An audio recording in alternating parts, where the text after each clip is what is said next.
Thank you. Thank you all.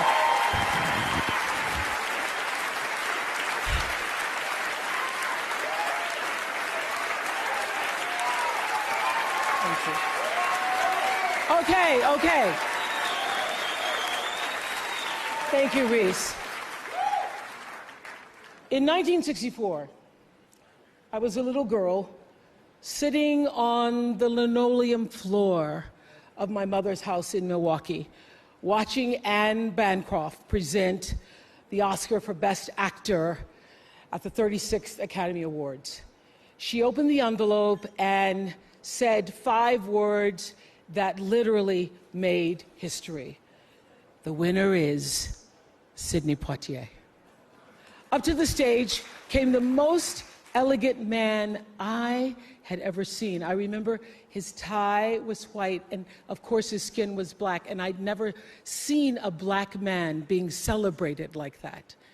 And I have tried many times to explain what a moment like that means to a little girl, a kid watching from the cheap seats as my mom came through the door, bone-tired from cleaning other people's houses. But all I can do is quote and say that the explanation in Sidney's performance in Lilies of the Field, amen, amen, amen, amen. In 1982, Sidney received the Cecil B. DeMille Award right here at the Golden Globes, and it is not lost on me that at this moment, there are some little girls watching as I become the first black woman to be given the same award.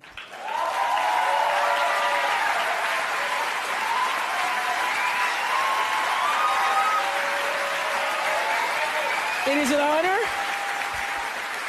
It is an honor, and it is a privilege to share the evening with all of them, and also with the incredible men and women who've inspired me, who've challenged me, who've sustained me, and made my journey to this stage possible. Dennis Swanson, who took a chance on me for AM Chicago.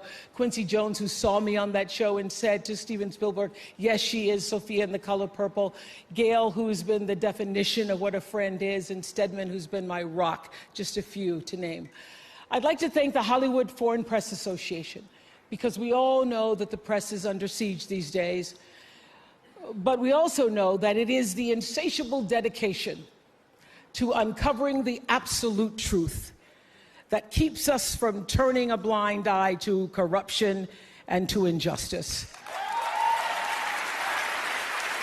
to tyrants and victims and secrets and lies.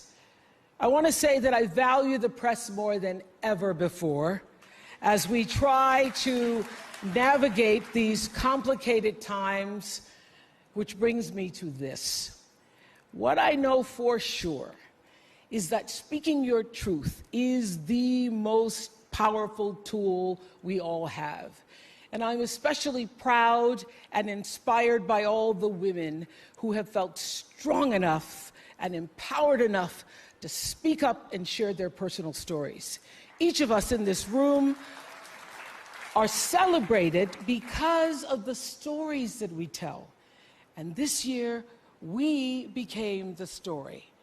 But it's not just a story affecting the entertainment industry. It's one that transcends any culture, geography, race, religion, politics, or workplace. So I want tonight to express gratitude to all the women who have endured years of abuse and assault, because they, like my mother, had children to feed and bills to pay and dreams to pursue.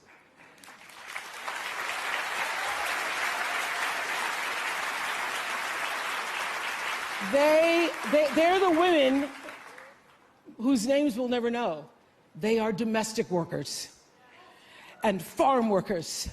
They are working in factories, and they work in restaurants, and they're in academia and engineering and medicine and science. They're part of the world of tech and politics and business. There are athletes in the Olympics, and there are soldiers in the military. And there's someone else, Reese Taylor. A name I know and I think you should know too. In 1944, Reese Taylor was a young wife and a mother. She was just walking home from a church service she'd attended in Abbeville, Alabama, when she was abducted by 6 armed white men, raped and left blindfolded by the side of the road, coming home from church. They threatened to kill her if she ever told anyone. But her story was reported to the NAACP, where a young worker by the name of Rosa Parks became the lead investigator on her case. And together, they sought justice. But justice wasn't an option in the era of Jim Crow. The men who tried to destroy her were never persecuted. Reese Taylor died 10 days ago, just shy of her 98th birthday. She lived, as we all have lived, too many years in a culture broken by brutally powerful men. For too long, women have not been heard or believed if they dared to speak their truth to the power of those men. But their time is up.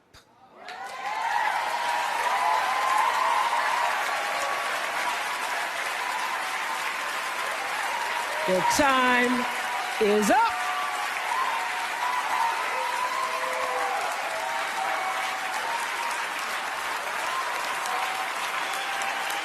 Their time is up.